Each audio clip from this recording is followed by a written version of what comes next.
Dylan Jones, I'm telling you what, you have got something here that is going to introduce a new generation of fans to discovering the Velvet Underground, because they deserve to continue being played. Even if it's on a streaming outlet, they deserve to continue being around.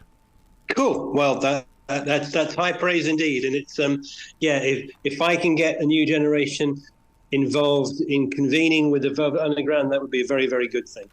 A band like this, how do you break it down? Because there are so many different levels, which tells me there's walls, there's mountains, there's valleys, but somehow, some way, you've broken this down.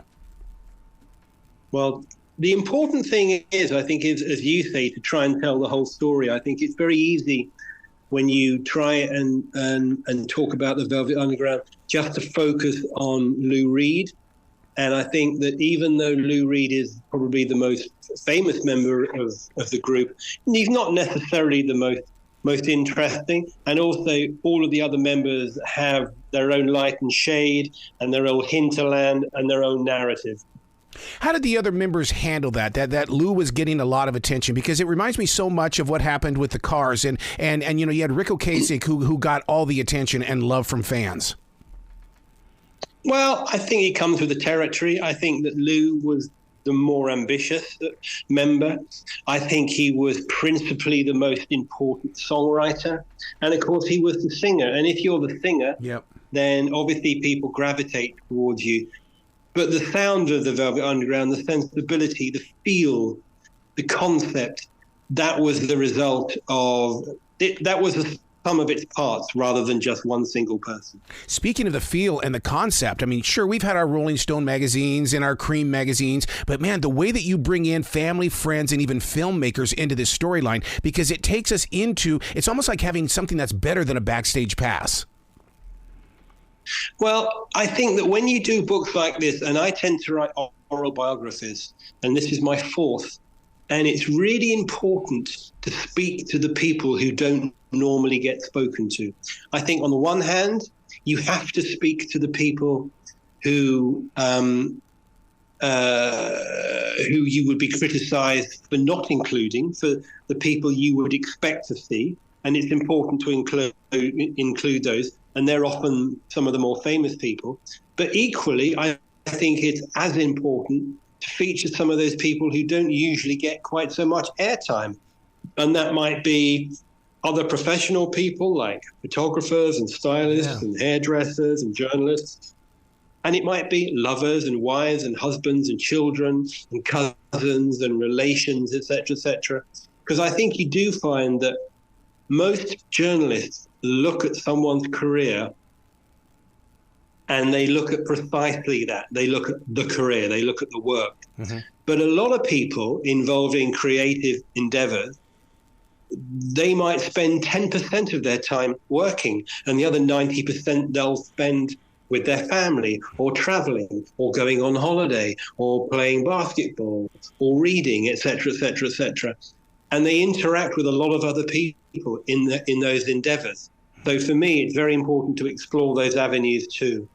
I can't imagine what it was like for you to meet with everybody, because they're sharing their interpretation of their experience with the Velvet Underground. And it's like, okay, how do you take all of these different stories? They are related, but they're just different versions of it. Well, you're trying to paint a picture, and I think that it's very important I think it's very exciting, say, interviewing 4 or 5 different people about the same event and getting 4 or 5 different versions. That doesn't complicate things for me, because I would say that all of those versions are probably true because people's recollections differ.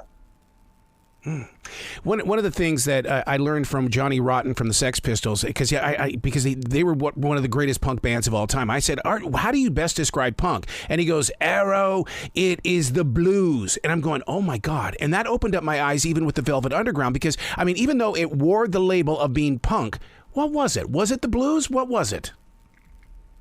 I think, there are chord structures and musical systems which are blues-based, but equally, I think one of the reasons that the Velvet Underground is so particular is because of John Cale's classical background. Plus you had Nico's very strange singing style, and you had a drummer who wasn't a proper drummer. So all of these things, I think, combined to make a kind of noise which really wasn't heard before. So it was very idiosyncratic, very particular, and unlike anything else that was around at the time. So basically, it was several different shapes of individualism that just happened to come together to create harmony. Yeah. And I think under the umbrella of Andy Warhol's factory, it gave him a certain amount of notoriety. Plus, they developed a kind of anti-style, which now has become very influential, but at the time was really strange, where you had a collection of people who didn't smile for the camera. They all wore black, they wore sunglasses, and they weren't particularly engaging or engaged. And that was very attractive. If they had been from any other city in America, would it have happened the way that it did? No, I think it had to be New York in the early 60s. Yep. Don't think it would have worked if it had been in Los Angeles or Chicago or Mississippi, Florida, anywhere else. Yeah. And the fact that Andy Warhol had a part of this, because I'm a huge Warhol fan, and I think one of the things fascinated me most about him was his love for numbers. Did they ever talk about things like that, Lou Reed and Andy? Because, I mean, Andy loved numbers. I think that they attracted each other because they both knew that they were outsiders, but also I think they were attracted to each other professionally because they each knew that there was a certain amount of image building done on behalf of both of them, that they had to create their own persona in order to be recognized and to attract the right kind of media attention. I think one of the biggest attractions here that I know listeners will really want to dig into is the way that you say demystify Andy Warhol and Lou Reed, because to some people they're going, what? An artist and a musician? How does that even come together? Yeah, I think that the other thing is, I think that even though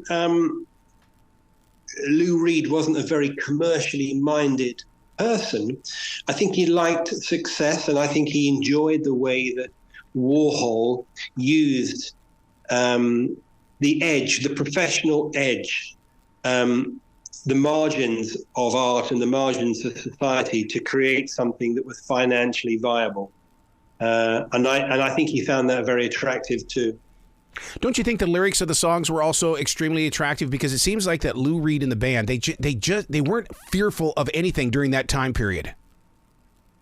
Well, at the time they wrote about stuff which wasn't in pop music. Nowadays, of course, all topics are in pop music, but they wrote about drugs, they wrote about transgressive sex, and they wrote about boredom, and they wrote about a lot of things which weren't the kind of meat and potatoes of your average pop song.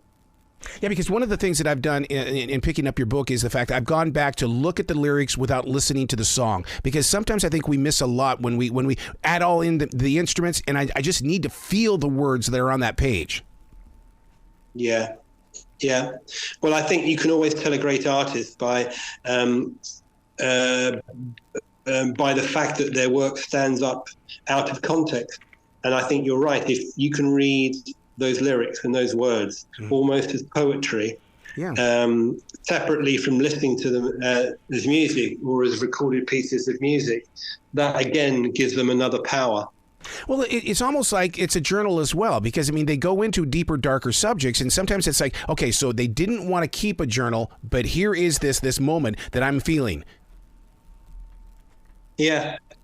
Well, I think that, again, because a lot of that music was stream of consciousness, and because a lot of the music was it was driven by experimentation, that they were producing the kind of work which hadn't really been made before. Right. And even though you had a lot of people in the 60s who were involved in experimentation, I think that the nucleus of the band was such an odd combination, with Lou Reed's initially folk-driven anarcho songs and John Cale's classically inspired viola playing, and then a very odd chanteuse with a very Germanic lilt, and a drummer who couldn't really play the drums. Those are all fantastic elements, and then you put it all together with some great tunes, and Bob's your uncle. You've got a fantastic mad pop group. Yeah.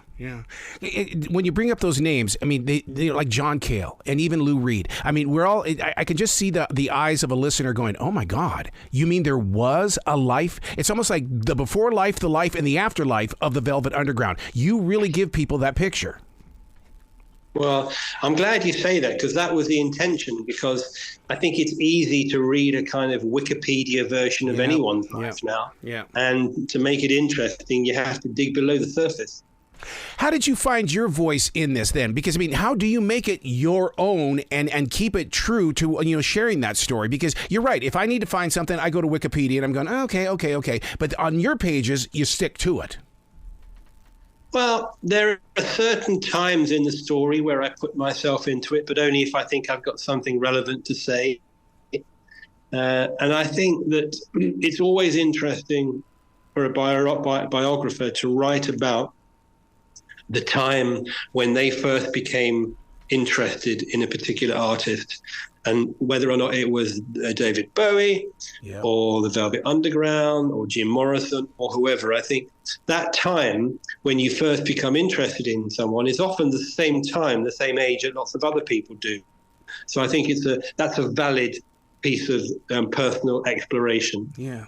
Oh, just to have the opportunity to make this exploration even happen, and then to put it on a page, and now, dude, Dylan, it belongs to us, the readers. Well, it does, and I sincerely hope you enjoy reading it. Yeah. Now, in order to do this, though, I mean, how do you get into making the contacts with the family and friends? Do you just say, "Hey, I'm Dylan Jones. I'm going to write this book about the Velvet Underground. Can we sit down and have a conversation? Can we go have a cup of tea?" Well, it's the first approach is obviously very important, because you have to prove or try and convince the person that you are coming from a good place. And lots of these people have been interviewed before. Yeah. Lots of these people have never been interviewed before. So they have their strengths and weaknesses. It was interesting when I did my book on Bowie, because I embarked upon the book literally 2 weeks after he died. And that first approach is very important, because you do have to convince people that you're not an ambulance chaser. I mean, hopefully you have a little bit of legacy, and some people might have heard of you, and they might appreciate that you're coming from a good place. But that first contact is very, very important. Yeah, it's, you talk about that period of music and that contact. It's like, here's this moment in history that time has forgotten about. But then when you have a book like Loaded, The Life and Afterlife of the Velvet Underground, all of a sudden that past is now our present. But you design it in a way to where the scent of that era is still there. Well, I'm glad you say that, because the important thing is to read the book and get a real sense of what it was like at the time. Yeah. That's the important thing. See, this is the kind of book that I wish I had when I first got into radio. We always had the Joel Whitburn book and with the little paragraphs, but it's books like this where that jock on the radio, when they're going into a Velvet Underground song, it's like I'm now taking something to that listener. Yeah. Well, all the stories are in there. What did you learn from this project as a writer and as a journalist? I think one of the things I learned is that the whole Lou Reed thing is it's not an act, but it's an exaggeration, and I think that a lot of famous people exaggerate their persona in order to have a persona that's easily recognized and easily written about, and so it was interesting to meet so many people who had the Lou Reed experience, but after a while it became a cliche because he did it so often. We've become this generation that is addicted to YouTube, Netflix, and Hulu. We want to get a documentary of somebody, and it never really dives deep into the story like you've done here. Did you use that as an example? It's like, look, I know what they did on this particular documentary. I need to go here and make it real. I think you do that when you're talking to people, because sometimes you want people to tell you the stories they've told a million times because they're important stories, and because they were there. But often you want to go deeper. You want to take them on a journey somewhere else where they're talking about things that are perhaps out of their comfort zone, or you're asking them questions that they haven't been asked before. Yeah. And that's really, really important. Man, just the fact that you had those conversations. I'm addicted to pitch, volume, and tone, inflection. And did you record them? Will we one day get to hear them share the story? Yeah, I recorded most of the interviews, and we're talking about the possibility of doing something more long form in an audio platform. Yeah. What's next for you, Dylan? Because like you said, you brought up the Bowie book. That was the last time that you and I shared a conversation. So you're not done. Well, I've got some other projects on the go, but this Velvet Underground book has proved to be very popular in the US, and it's been reviewed very well. Mm-hmm. So I'm doing more promotion for this book than I have done for a while. So that's very gratifying. Did you get the opportunity to talk to any Velvet Underground, like copy bands? No, I didn't. But there are a lot of them out there, and a lot of them are masquerading as real pop groups. Yeah, because right now, I don't know if you know this or not, but there's a punk rock movement happening right now in Utah as well as California. I mean, it's really got a resurgence, and I would love to sit down and talk with those guys to find out how much the Velvet Underground played in their role. Well, that's really interesting. Well, you can do that. Yeah, but it comes from the inspiration of people like yourself who unveil the history first. Now I know the story, and to go ask the right things. Well, I'm glad to have been of service. Seriously. Well, you've got to come back to this show anytime in the future. The door is always going to be open for you. No, you're very kind. You're very, very kind, and thank you for taking so much interest in the book as well. Well, you be brilliant today, okay? And you, take good care.